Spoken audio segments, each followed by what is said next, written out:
الحمد للہ رب العالمین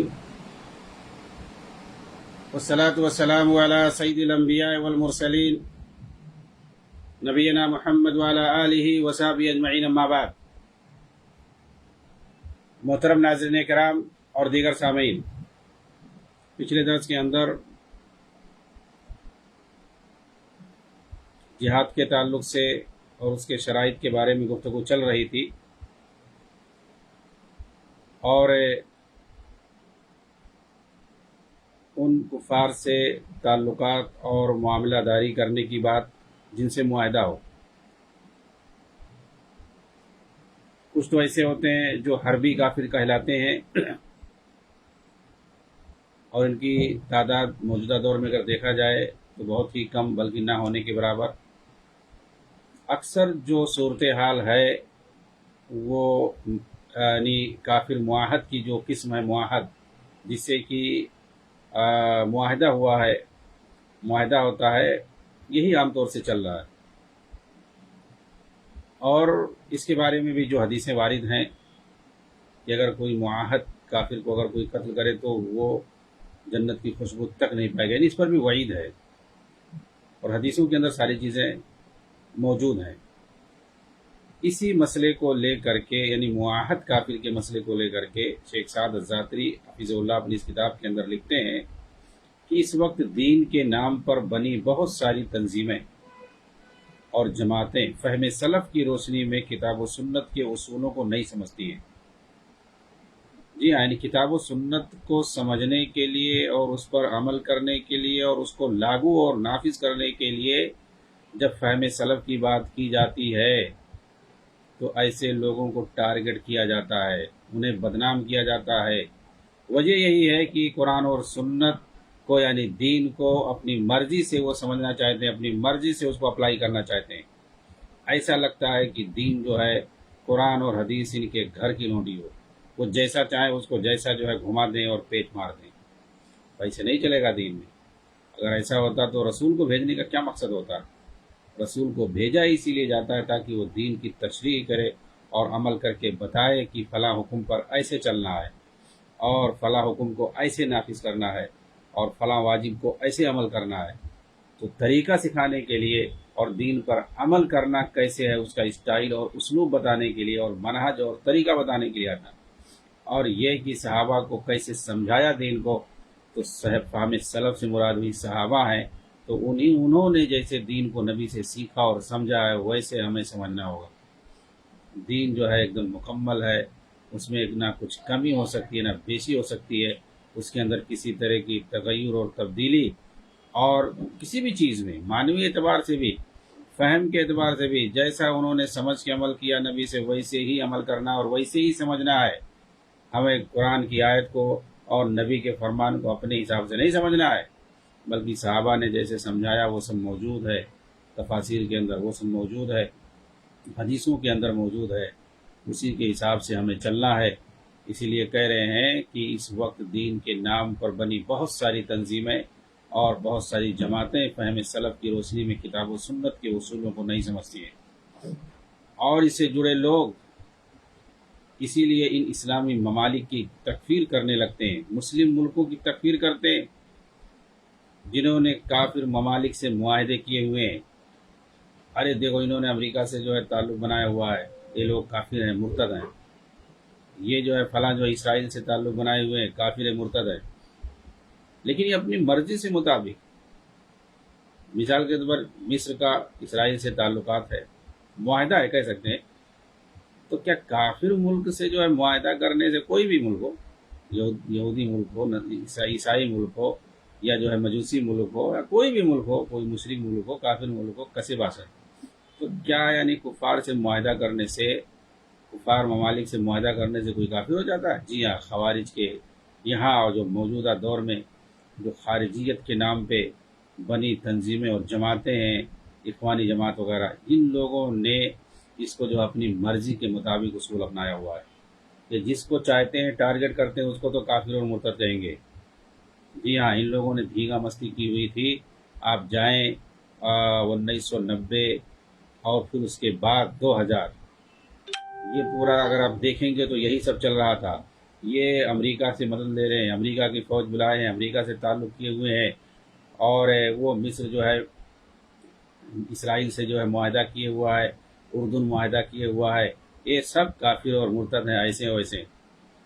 لیکن وہیں پر بڑی باریکی سے یہ لوگ ان کے جو اپنے من پسند ہوتے ہیں، ان کے فتوے ملیں گے، سب ایک ایک سے فتوے ملیں گے، اسامہ بن لادن سے لے کر کے سلیمان علوان، عبدالعزیز طریفی اور پتہ نہیں کیا کیا، ایک ایک سے ملیں گے آپ کو، اسلحے ملیں گے ان کے یہاں، جو فتویٰ دیتے ہیں کنٹل کے حساب سے، یہ کافر، یہ مرتد، یہ فلاں، یہ دماغ۔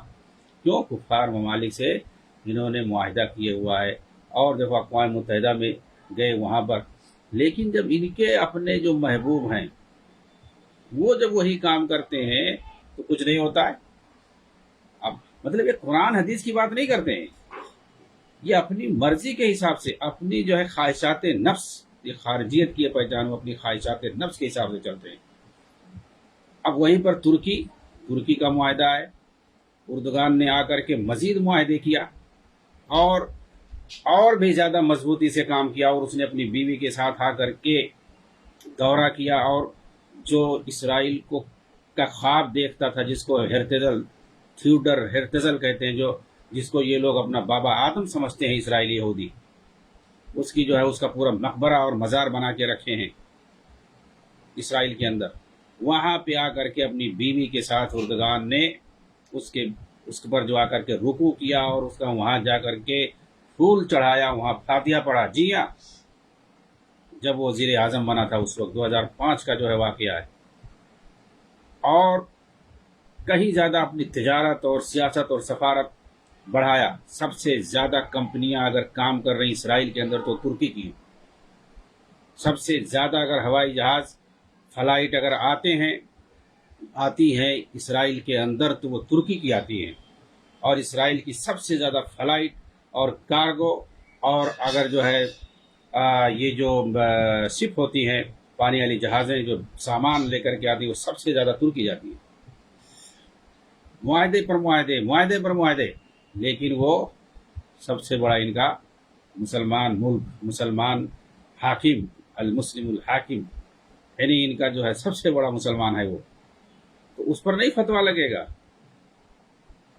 اسرائیل سے سب سے زیادہ تعلقات بنانے والا، لیکن اس پر جو ہے ان کے یہاں کوئی فتویٰ نہیں ہے، بلکہ اس کو اور جو ہے الٹا گفٹ دیتے ہیں لوگ، اور اس کو نوازتے ہیں القاب سے، وہ ایسا ہے ویسا، وہی تو تنہا ہے، دیکھنے والا ہے، مسلمانوں کو حاکم ہے، اور ایسا ہے ویسا ہے، اور پوری دنیا والوں کا مسیحا ہے، کیا ہے، دو چار لفظ آ کر کے میڈیا پہ بول دینا، منافقت کر دینا، اس کی وجہ سے سب برابر ہو گیا۔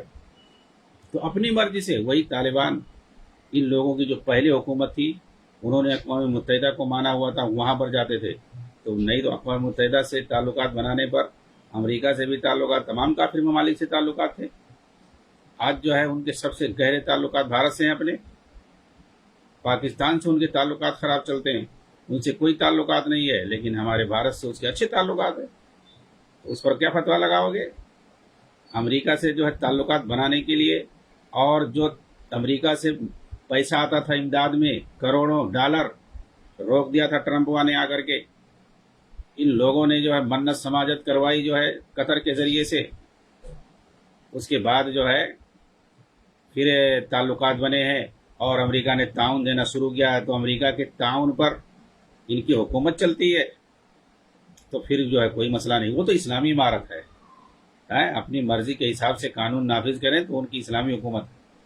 تو وہی امریکہ سے اور اسی اسرائیل سے اگر کوئی دوسرا ملک عربوں کا تعلق قائم کر لے تو وہ کافر ہو گیا، یعنی سارا فتویٰ ان کا عربوں پر جائے گا، عربوں پر سارا فتویٰ جائے گا، اور اس کے علاوہ باقی تو سب جو ہے دودھ کے دھلے ہوئے ہیں، لیکن انہی عربوں میں اگر کوئی ملک جو ہے ان کی ساری جو ہے فکری فساد کو اگر برداشت کرتا ہو، جگہ دیتا ہو، تو پھر وہ ملک بھی ان کے یہاں جو ہے وہ عادل بادشاہ ہے، نجاسی بادشاہ ہے، جسے قطر کا بادشاہ ان کے یہاں جو ہے سب سے اچھا ہے، حالانکہ اسرائیل سے اس نے تعلقات بنائے۔ اسرائیل نے قطر کے اندر آ کر کے اپنا جو ہے سفارت خانہ، اپنا جو ہے تجارتی سفارت خانہ اس نے آ کر کے کھولا، اور زمانے تک تھا، پھر وقتی طور پر بند ہوا، لیکن پھر بھی وہ جو ہے ان کی نظر میں اچھا ہے۔ تو اسرائیل سے تعلقات بنانا ہو یا کسی بھی ملک کافر ملک سے، امریکہ ہو یا کوئی بھی ہو، ان کے یہاں قرآن حدیث نہیں ہے بھائی۔ قرآن حدیث سے تو حساب سے چلو، سب کے اوپر ایک ساتھ فتویٰ لگاؤ، لیکن کم سے کم دلیل تو ہونا چاہیے۔ کیا کافروں سے جب معاہدے کی بات آئے گی، اپنا معاملہ ہوگا، تو پھر کیا جب مرسی کی حکومت آئی تھی اس نے تعلق نہیں بنایا تھا، بلکہ امریکہ ہی نے قائم کیا تھا، اوباما اور ہلیری نے۔ لیبیا میں جو حکومت آئی کس نے بنوایا تھا؟ سب سے پہلے تو معاہدہ تم نے اسرائیل سے کیا، اسرائیل کے پاس اپنا سفیر بھی بھیجا مرسی نے، اور امریکہ سے اس نے تعلقات بنائے، اور اسرائیل سے تعلقات بنائے، اپنا سفیر بھیجا، اپنا لو لیٹر بھیجا، تو وہ تو سب صحیح ہے۔ ان کی اپنی جو اخوانی حکومت تھی 2012 میں قائم ہوئی، تو انہوں نے اسرائیل سے تعلقات بنائے، امریکہ سے تعلقات بنائے، تو وہ پھر صحیح ہے۔ اور سی نے اگر تعلقات بنا لیا تو وہ مرتد ہو گیا۔ جی ہاں، سی کا اگر تعلقات، جو ابھی وہاں کا حاکم ہے، وہ اگر تعلقات بنا لے اسرائیل سے اور امریکہ سے، تو وہ مرتد ہے، کافر ہے، اسرائیل کا ایجنٹ ہے امریکہ۔ لیکن وہی جو ہے ان کا مرسی اگر تعلقات بنائے، اور امریکہ کے مدد پر جو ہے $8 ارب اوباما نے دیا تھا مرسی کو، اس کے جو ہے امداد پر قائم ہو حکومت ان کی، اور اسرائیل سے بھی تعلقات بنا کر کے چلیں، تو پھر صحیح ہے۔ پھر دلیل دیں گے وہ کافر ممالک سے تعلقات بنانے میں کوئی حرج نہیں، پھر قرآن حدیث ان کو یاد آ جاتا ہے۔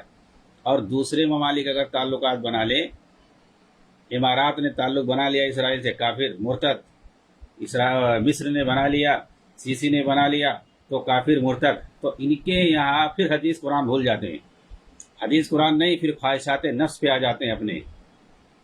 تو ان کے جو ہے فتوے کا کوئی اعتبار نہیں ہے، یہ اپنی خواہشات نفس سے فتویٰ دیتے ہیں، اور قرآن حدیث ان کے یہاں کوئی جو ہے دلیل نہیں۔ جسے تقلیدیوں کے یہاں ہوتا ہے اپنا مسلک بچانا ہوتا ہے تو قرآن حدیث دیکھتے ہیں، اور نہیں تو پھر اپنے امام کی بات ہے۔ ایسے ہی یہ لوگ، ان کی اپنی تنظیم، اپنی فکر اور اپنا جب مقصد ہوتا ہے تب ان کو قرآن حدیث یاد آتے ہیں، اور نہیں تو پھر ان کے پاس فتوے ہیں دوسروں کے لیے، کافر اور مرتد کے فتوے ہوتے ہیں۔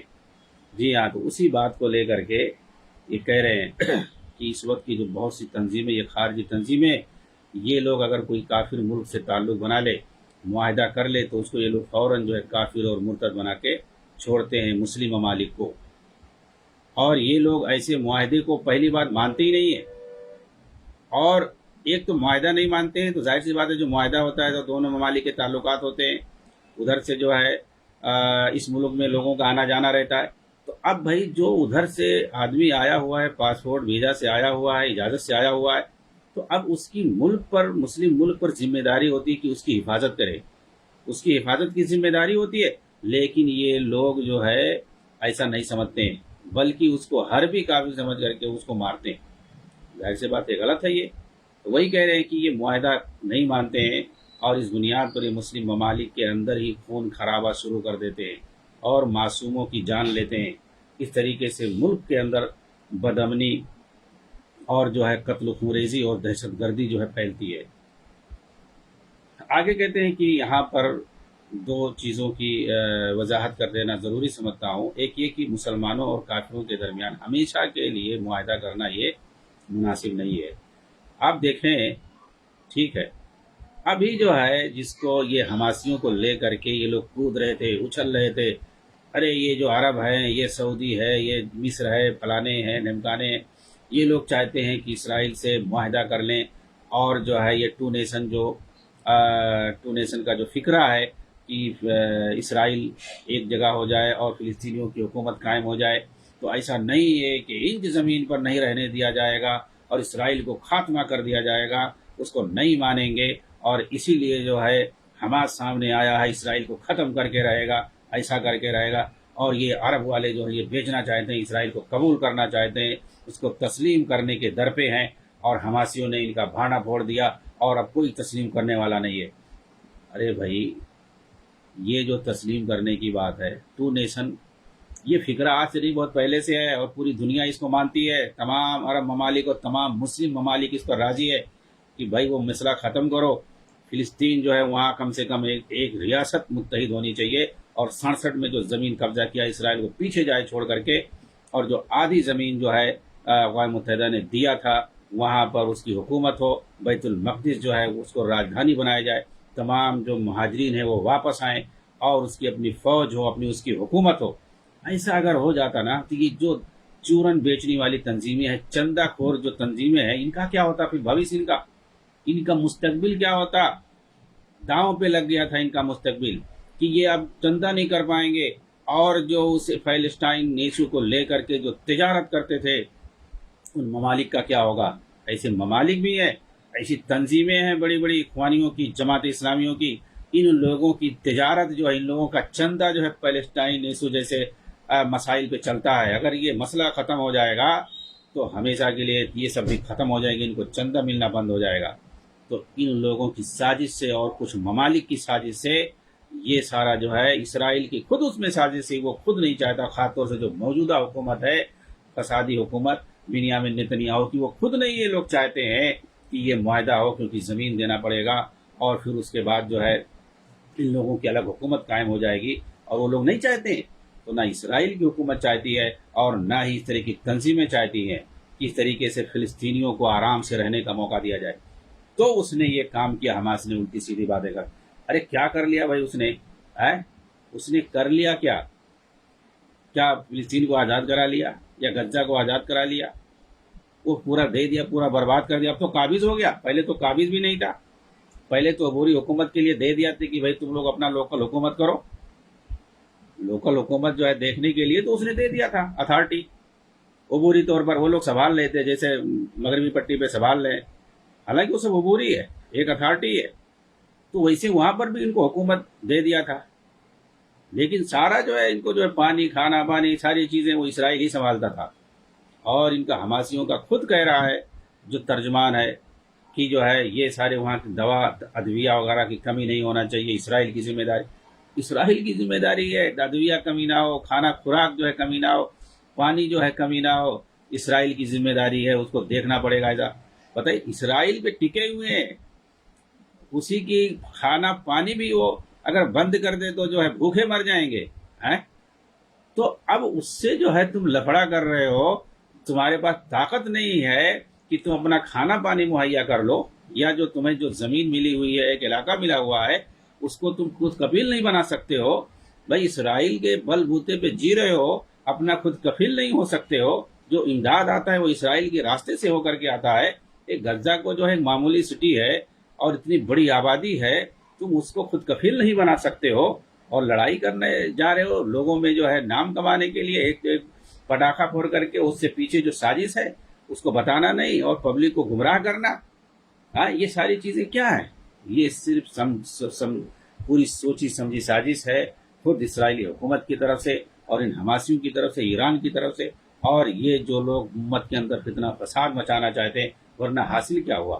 حاصل ہوا تباہی اور تباہی اور تباہی. اور میں جو بتانے جا رہا ہوں آپ سمجھیں گے کہ اس کا مقصد کیا تھا. یہ جو لوگ کہتے ہیں یہ معاہدہ کرنا ایسا ویسا، یہ عرب والے جو تھے یہ معاہدہ کرنے جا رہے تھے اسرائیل کو تسلیم کرنے. ارے اسرائیل کو کتنے لوگ تسلیم کر چکے ہیں مسلم ممالک میں؟ بہت سارے مسلم ممالک، 15-20 مسلم ممالک تو تسلیم پہلے سے کیے ہوئے ہیں. اور جو ممالک تسلیم کرنے والے ہیں وہ فلسطین کی بات کر رہے ہیں کہ وہاں ایک حکومت بن جائے، اس کے بعد جو ہے حکومت بن جائے گی، پھر اس کے بعد تسلیم کریں گے. تو اس میں کون سی خامی ہے؟ بھائی وہاں ایک آزاد ریاست بن جائے. جتنی تنظیمیں ہیں وہاں پہ جہاد کے نام پر اور آزادی کے نام پر جو لوگ وہاں سرگرم ہے، کوئی نہیں چاہتا ہے کہ فلسطینی حکومت بنے. یہ خود ہے حماسیوں کے بڑے بڑے لیڈروں نے یہ بات کہی ہے کہ ہمارے ہاں یہ آزادی اور پھلانے اور دھمکانے کی ہمارے یہاں کوئی حیثیت نہیں ہے. ہم اپنی جماعت کے لیے کام کر رہے ہیں، ہم اپنی جماعت کے لیے کام رہے ہیں. فلسطین مسجد اقصی ان کی نظر میں کچھ نہیں ویلو رکھتی ہے. ابھی بتائیے حماسیوں کا جو آخری جو ہے اس تباہی کے بعد تم نے کیا لیا اس سے؟ الٹا جو ہے اسرائیلی فوج وہاں پہ قابض ہو گئی، وہ تو کہہ رہا آپ جائیں گے ہی نہیں. تم نے کیا کیا؟ اور ان کا جو آخری سٹینڈ ہے اس وقت، کیا کہہ رہے ہیں انہوں نے معلوم ہے؟ ان کا کہنا ہے ان حماسیوں کا کہ ہم چاہتے ہیں اسرائیل کے ساتھ پائیدار معاہدہ کرنا چاہتے ہیں. صرف یہی نہیں کہ اسرائیل جو ہے غزہ سے جو ہے اس کی فوج اپنی بلا لے واپس، صرف واپس فوج ہی نہ بلائے، بلکہ ہم چاہتے ہیں کہ پائیدار جو ہے ہم سے معاہدہ ہو جائے، پائیدار معاہدہ ہو جائے. یعنی حماسی جو ہے پائیدار معاہدہ کرنا چاہتے ہیں ہمیشہ کے لیے، جبکہ ہمیشہ کے لیے صحیح ہی نہیں ہے. تو یہ پائیدار معاہدے کی بات کرتے ہیں تو یہ صحیح ہے. بتائیے اسرائیل سے پائیدار معاہدہ کرتے ہیں اور کئی بار انہوں نے امن و سلامتی کا معاہدہ کیا ہے. کیوں بھائی کر رہے ہو؟ تو پھر کیا کہیں گے جب معاہدے کی بات ہے یہ اپنا کریں گے نا یہ لوگ تو کہیں گے یہ جو جائز ہے کافروں سے معاہدہ کرنا جائز ہے. ارے بھائی جب جائز ہے تمہارے لیے تو مصر کے لیے کیوں نہیں جائز ہے؟ اور جو عرب والے جو معاہدے کی بات کرتے تھے اور پیلسٹائن حکومت الگ حکومت قائم کرنے کی بات کرتے تھے تو کیوں لوگ ان کو ٹرول کرتے تھے؟ یہ لوگ چاہتے ہیں یہ ہو جائے وہ لوگ چاہتے ہیں. تم کیا چاہ رہے ہو؟ اب تم بھی تو وہی چاہ رہے ہو مزید بربادی کے ساتھ مزید تباہی کے ساتھ مزید قتل و خریزی کے ساتھ. اب چاہ رہے ہو اب کیا ہوگا؟ اب جائیں گے وہ لوگ کہاں جائیں گے؟ اب تو اس کو آباد کرتے ہوئے 50 سال لگ جائے گا. کہاں کی حکومت کہاں کی کیا چیز. اب مہاجرین باہر سے آنے کی بات اب وہ کہاں آئیں گے؟ اب جو خود مہاجرین ہو گئے ہیں لاکھوں کنٹل کے حساب سے وہ کہاں سے آئیں گے؟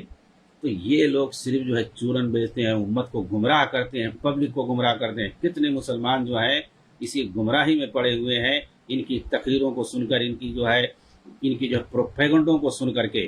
یہ سب جو ہے اسرائیل سے نتنیاہو سے ملے ہوتے ہیں اور جو ہے وہیں سے آتے جاتے ہیں. ان کے آنے جانے کا راستہ کیا ہے؟ صرف اسرائیل ہے. سب جو ہے اسرائیلی ایئرپورٹ سے آتے جاتے ہیں. اور لیکن جو میڈیا میں ایسا دکھائے گی الجزیرہ اور دوسری جو اخباری چینلیں ہیں ایسا لگے گا کوئی غزہ سٹی کوئی الگ ہی ملک ہے اسرائیل سے بالکل الگ ہے. وہ لوگ لڑ رہے ہیں دو ممالک لڑائی کر رہے ہیں ایسا دکھے گا جنگ ہو رہی ہے کیا ہو رہی ہے. ارے کچھ نہیں ہے یہ فالتو چیز ہے. صرف جو ہے مسلمانوں کو تباہ کیا جا رہا ہے ان لوگوں کی سازش سے. پورا ٹوٹل جو ہے غزہ وہ اسرائیل کے قبضے میں ہے. کسی کو کوئی حیثیت نہیں. جیسا کہ میں نے بتایا وہاں خوراک ادویہ ساری چیزیں جو ہے پانی بھی جو ہے اسرائیل سے جاتا ہے. اسرائیل اگر پانی بند دے تو سب جو ہے پیاسے مر جائیں گے. سمجھ رہے ہیں؟ یہ لوگ بات کرتے ہیں ایسا اور ویسا. تو کہنے کا مطلب ہے کہ یہ صرف ڈھونگ ہے صرف ڈھونگ ہے. وہ سب اسرائیل جانتا ہے وہیں رہتے ہیں. ایک ایک جو ہے بلڈنگ کو وہ لوگ جو ہے میزائل سے اڑا دیتے ہیں. لیکن یہ حماسیوں کے ہیڈ کوارٹر کو اور اس کی بلڈنگ کو ایک طرف وہ لوگ میڈیا میں آ کر کے دہشت گرد بولتے ہیں حماسیوں کو اور کہتے ہیں یہ کر ڈالیں گے وہ کر ڈالیں گے. لیکن جو ہے وہ کیوں نہیں جو ہے ان کو ختم کرتے ہیں. وہ لوگ دن دناتے پھرتے ہیں نمائش کرتے ہیں اپنے جو ہے اسلحوں کی. یہ صرف دکھاوے کے لیے ہے پبلک کو اور مسلمانوں کو دکھاوے کے لیے ہے. اور وہاں کی جو غزہ کی جو مسلمان ہیں ان کو ڈرانے اور دھمکانے کے لیے ہے.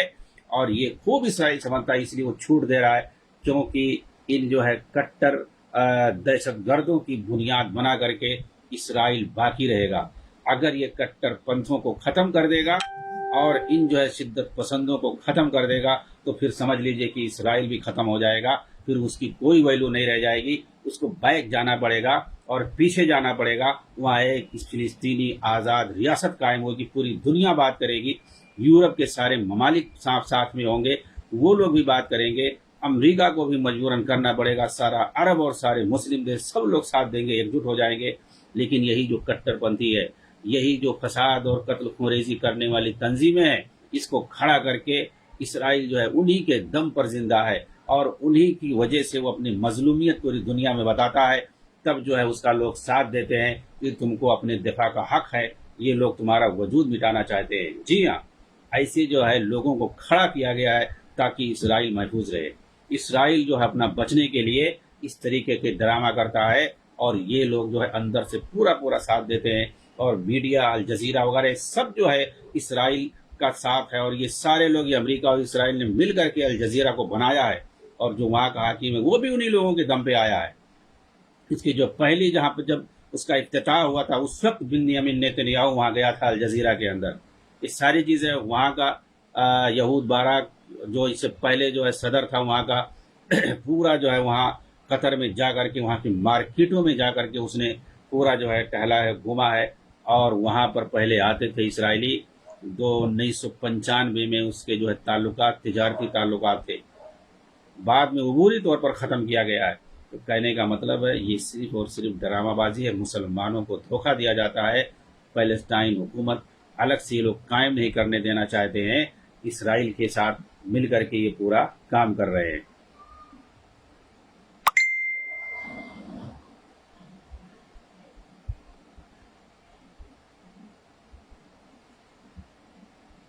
یہاں یہ بتا رہے تھے کہ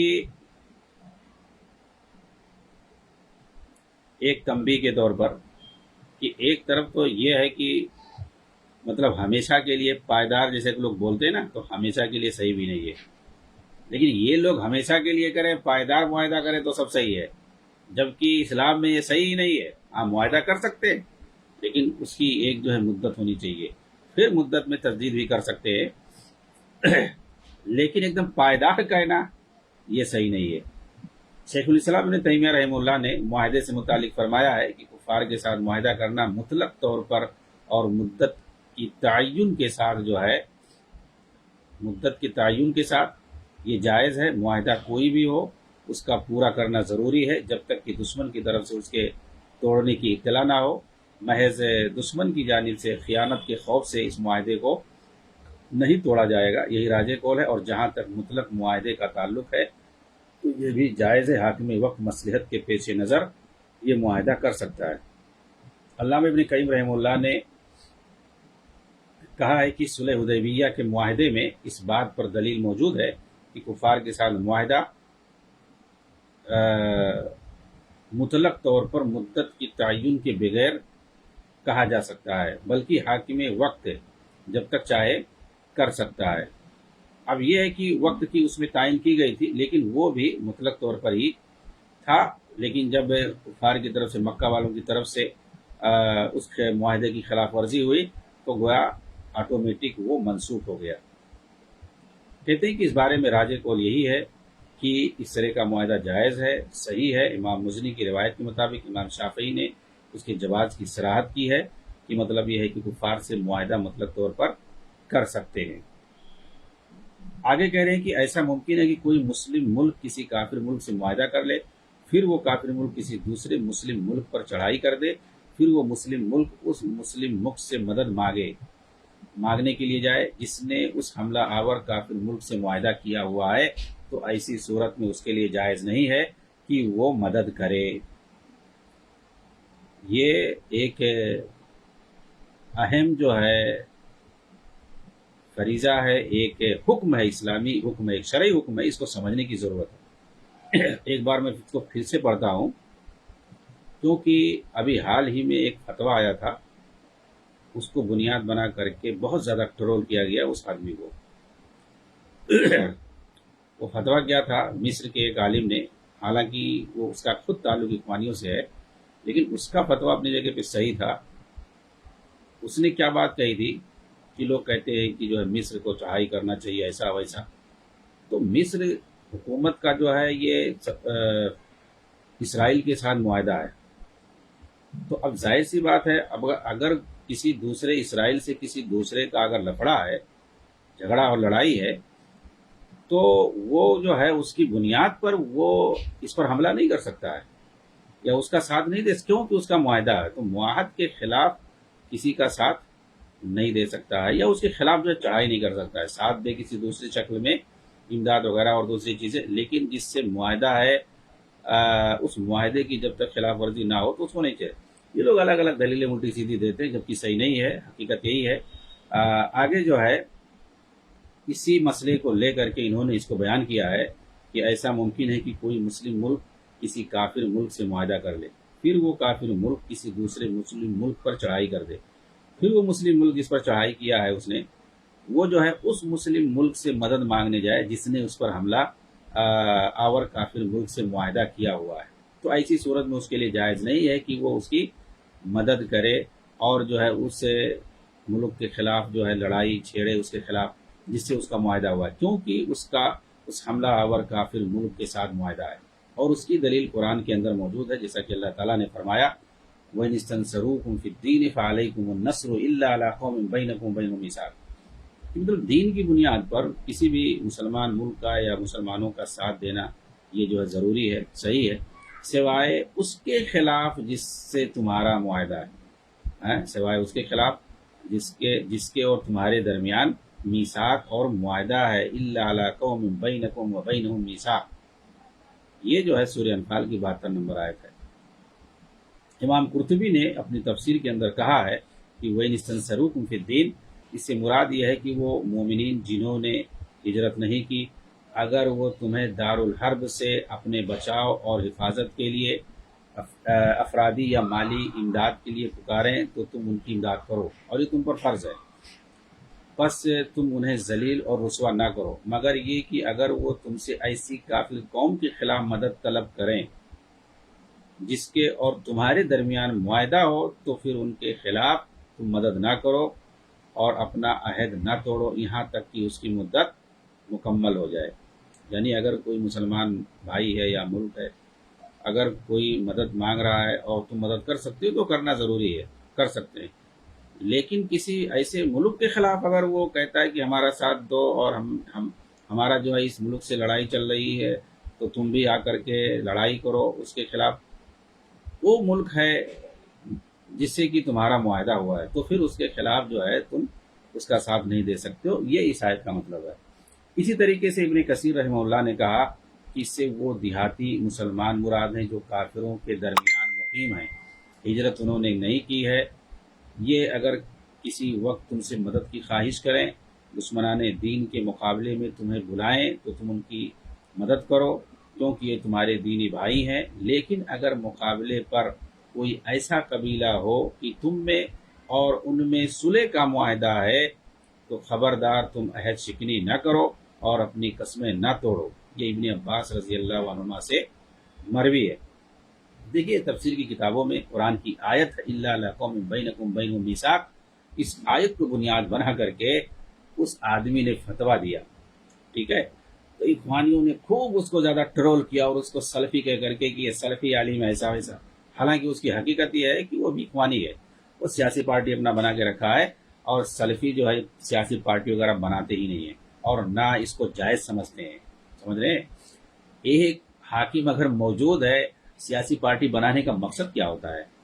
جو حاکم ہے فی الوقت اس کے خلاف بغاوت یا اس کو ختم کرنا مقصد ہوتا ہے، جی ہاں، سیاسی پارٹی کا مقصد ہی ہوتا ہے۔ تو کسی مسلم ملک کے اندر سیاسی پارٹی بنانا یہ بالکل صحیح نہیں ہے اگر ایک حاکم ہے تو یہ جو ہے سلفیوں کے یہاں سیاسی پارٹی بنانا ایسا ویسا وہ صحیح نہیں ہے۔ تو مصر کے اندر بہرحال جائز ناجائز کا یہ الگ مسئلہ ہے، یہ الگ بحث تفصیل ہے۔ مصر کے اندر خلاصہ کلام یہ کہ سلفیوں کی جو ہے تنظیمیں ہیں، بالکل تنظیمیں ہیں، وہ دینی تنظیمیں ہیں، وہ کام بھی کرتے ہیں، لیکن ان کی کوئی پارٹی ووٹی نہیں ہے سیاسی پارٹی، اور اس کے پاس سرٹیفائڈ سیاسی پارٹی ہے اور وہ جو ہے انتخابات میں بھی لڑتے ہیں، تو اور یہ کام اخوانیوں کا ہے۔ وہاں جو ہے مختلف تنظیمیں اور سیاسی پارٹیاں، ایسا نہیں ہے کہ صرف جو ہے وہاں جو بردرہوڈ ہے صرف اسی کی سیاسی پارٹی ہے، یہ لوگ اس کے علاوہ بھی چھوٹی چھوٹی سیاسی جماعتیں اور تنظیمیں بنا کر کے رکھے ہیں، اسی میں سے یہ بھی اس کا نام اس نے سلفی رکھا ہے، حزب النور، حزب النور کر کے جو ہے مشہور ہے، اس کو کہہ رہے ہیں کہ یہ سلفی ہے، سلفی ہے، یہ سب جھوٹ ہے، وہ بھی اخوانیوں ہی سے ہے، اس سے نکلا ہوا ہے۔ اس پر میں نے تفصیل سے ایک جگہ لکھا تھا۔ اس نے جو فتویٰ دے دیا اس کو جو ہے سلفی سلفی کہہ کر کے ان لوگوں نے خوب جو ہے پروپیگنڈا کیا اور سلفیوں کو بدنام کیا، ایسا ہے ویسا ہے، حالانکہ اس نے جو بھی فتویٰ دیا تھا وہ اپنی جگہ پر صحیح تھا۔ آگے کہتے ہیں کہ میں کہتا ہوں کہ یہ آیت گرچہ کافروں کے بیچ میں رہنے والے، یہ جو ہے سمجھنے والی بات ہے، کافروں کے بیچ میں رہنے والے دیہاتیوں کے بارے میں نازل ہوئی ہے اور ان لوگوں کے بارے میں جو ہجرت نہیں کر سکے، مگر چونکہ یہاں پر لفظ عام ہے اس لیے اس سے عموم مراد ہوگا نہ کہ خاص کوئی سبب۔ اس کا مطلب یہ ہے کہ اگر کسی ملک کی بھی بات ہو، کوئی ملک کا مسئلہ ہو تو اس پر بھی اس کو فٹ کر سکتے ہیں، کوئی ضروری نہیں ہے کہ اس سے قبیلہ اور دیہات ہی مراد ہو۔ یہ ایک خاص سبب سے آیت نازل ہوئی تھی، لیکن اس کا لفظ جو ہے عام ہے، یہ اس سے استدلال جو ہے ہر جگہ کر سکتے ہیں، کیونکہ قرآن جو ہے تو قیامت تک کے لیے آیا ہوا ہے۔ خصوصیت اسی وقت ہے جب کہ کسی لفظ کی ایسی صراحت ہو تبھی ہم کہیں گے کہ یہ فلاں واقعے کے ساتھ یا فلاں جو ہے قبیلے کے ساتھ یا فلاں شخصیت کے ساتھ خاص ہے۔ وہاں پر صراحت موجود ہو، اللہ کے نبی نے یا اللہ تعالیٰ نے کی طرف سے ایسا کہا گیا ہو کہ یہ صرف خالص تمہارے لیے، تمہارے علاوہ اور کسی کے لیے صحیح نہیں ہے، اس طریقے کے جملے، ایسی بہت ساری حدیثیں اور خود قرآن کے اندر ہے کہ کوئی عورت آ کر کے ہبہ کر دے تو وہ جو ہے اس کو تم بیوی بنا سکتے ہو، تو یہ ہبہ والی شرط اللہ تعالیٰ نے کہا نبی کے لیے کہ خالصتاً لک، یہ تمہارے لیے خالص ہے اور کسی کے لیے نہیں ہے، تو ہبہ والی، اور اس کے بعد ہے کہ اس کے بعد کسی کے لیے جائز نہیں ہے۔ تو اس طریقے کی صراحت، اور خود کو جو ہے حدیثوں کے اندر اس طرح کی صراحت آئی ہوئی ہے۔ ایک شخص نے جو ہے کوئی مسئلہ پوچھا قربانی وغیرہ کا تو اس میں باقاعدہ صراحت ہے کہ یہ تمہارے لیے ہے۔ اب مطلب یہ کہ اب وہ اس طرح کا جانور جو ہے کرنا جائز نہیں ہے دوسرے کے لیے، وہ ایک صحابی کے لیے وقتی طور پر اللہ کے رسول نے کہہ دیا تھا تو کہہ دیا تھا۔ تو ایسے ہی الفاظ کی صراحت باقاعدہ اگر موجود ہو تب تو وہ چیز اس کے لیے خاص مانا جائے گا، ورنہ جو ہے کوئی نہ کوئی شان نزول تو ہوتا ہی ہے، کسی نہ کسی سبب اور وجہ سے قرآن کی آیتیں نازل ہوئی ہیں، تو ہم اسی کے ساتھ اس کو خاص نہیں کریں گے، اس کا حکم جو ہے عام رہے گا، ٹھیک ہے، اس کا نزول جو ہے وہ خاص پس منظر میں نازل ہوا ہے، کوئی نہ کوئی سبب بنا ہے، لیکن وہ مسئلہ وہ حکم صرف اسی کے لیے خاص نہیں ہے، وہ حکم عام رہے گا، الا یہ کہ خصوصیت کی کوئی دلیل کوئی صراحت وہاں پر موجود ہو۔ تو اسی لیے یہ آیت جو ہے گرچہ کچھ خاص ان دیہاتیوں کے لیے، ان قبائل کے لیے جو کفار کے بیچ میں رہتے تھے، اگر ان پر کوئی جو ہے ان کو تکلیف دے تو ان کی مدد کرنا واجب ہے، الا یہ کہ ایسا کوئی قبیلہ تکلیف دے جس سے آپ کا جو ہے معاہدہ ہوا ہو تو پھر اس کے خلاف جو ہے ہم مدد نہیں کر سکتے یہاں تک کہ معاہدے کی مدت ختم ہو جائے۔ یہ باقاعدہ صراحت ہے۔ یہ تو قرآن کی اور حدیث کی روشنی میں جواب بالکل اپنی جگہ پہ صحیح ہے۔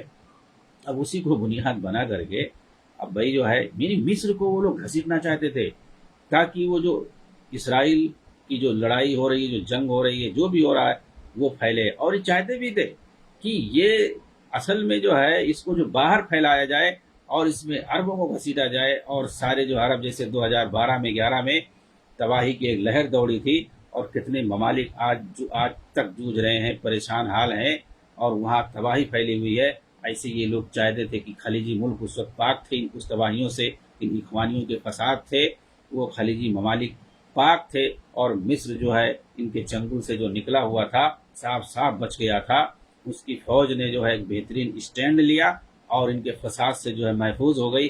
تو یہ لوگ چاہتے تھے کہ جو ہے اس طرح سے جنگ لڑائی چھیڑ کر کے یہ صرف فلسطینیوں ہی کو نہیں، غزہ ہی کو نہیں مٹانا چاہتے تھے، یہ چاہتے تھے کہ اس لڑائی کو اور آگے تک پھیلایا جائے۔ تو ان کا کام ہی فساد ہے، یہ مصر بھی اس میں آئے، اردن کے لیے انہوں نے کتنی کوشش کی ہے، اور اسی طریقے سے یہ خلیج عرب کو بھی اس میں ڈھکیلنا چاہتے تھے، لیکن یہ لوگ کامیاب نہیں ہو پائے۔ جی ہاں، ان کا مقصد تھا جو یہ فساد جو ہے پورے خلیج عرب میں اور عرب ممالک میں دور دور تک پھیلے اور مزید جو ہے تباہی آئے، تاکہ جب کسی ملک میں تباہی آتی تو ان کو مزہ آتا ہے۔ جی ہاں، آگے کہتے ہیں کہ اسی طریقے سے ایک شرط یہ بھی ہے کہ وہ کافر جس سے جہاد کیا جائے وہ امن یافتہ نہ ہو۔ امن یافتہ کسے کہتے ہیں؟ امان یافتہ ہوتا ہے جس کو امن دیا جاتا ہے، کسی ملک میں آتا ہے تو ظاہر سی بات ہے اجازت لے کر کے آئے تو وہ امان یافتہ کہا جاتا ہے، جیسے کہ قرآن کے اندر ہے وَإِنْ أَحَدٌ مِّنَ الْمُشْرِكِينَ اسْتَجَارَكَ فَأَجِرْهُ حَتَّى يَسْمَعَ كَلَامَ اللَّهِ ثُمَّ أَبْلِغْهُ مَأْمَنَهُ، کہ اگر کوئی مشرک تم سے پناہ کا خواستگار ہو، یعنی تمہارے ملک میں اگر وہ آنا چاہ رہا ہے، مانگ رہا ہے، پناہ مانگ رہا ہے، تو اسے دے دو، کسی بھی کام سے آ رہا ہے، یہاں تک کہ ہو سکتا ہے ملک میں آئے تمہارے پاس تو اللہ کا کلام بھی سنے، پھر اس کے بعد اس کو اس کے امن والی جگہ واپس پہنچا دو۔ یہ ذمہ داری ہے کہ اس کے ملک میں تم اس کو واپس بھیج دو، یعنی جب تک تمہارے ملک میں وہ رہے اس کی حفاظت کی ذمہ داری بنتی ہے۔ یہ امان یافتہ، یعنی گویا وقتی طور پر امان یافتہ ہے، جب تک تمہارے ملک میں ہے اور وہ اجازت لے کر کے آیا ہے تو اس کی حفاظت کی، اس کے جان کی حفاظت، اس کے مال کی حفاظت کی ذمہ داری، اس کی عزت و آبرو کی حفاظت کی ذمہ داری اس ملک پر بنتی ہے۔ اس آیت کی تفسیر میں ابن کثیر رحمہ اللہ نے کہا ہے کہ الغرض دار الحرب سے جو قاصد آئے، تاجر آئے، یا صلح کا طالب آئے، یا آپس میں اصلاح کے ارادے سے آئے، یا جزیہ لے کر حاضر ہو اور حاکم وقت یا اس کے نائب نے اسے امن و امان دے دیا ہو، تو جب تک وہ دارالاسلام میں رہے یا اپنے وطن نہ پہنچ جائے اسے قتل کرنا حرام ہے، حرام ہے۔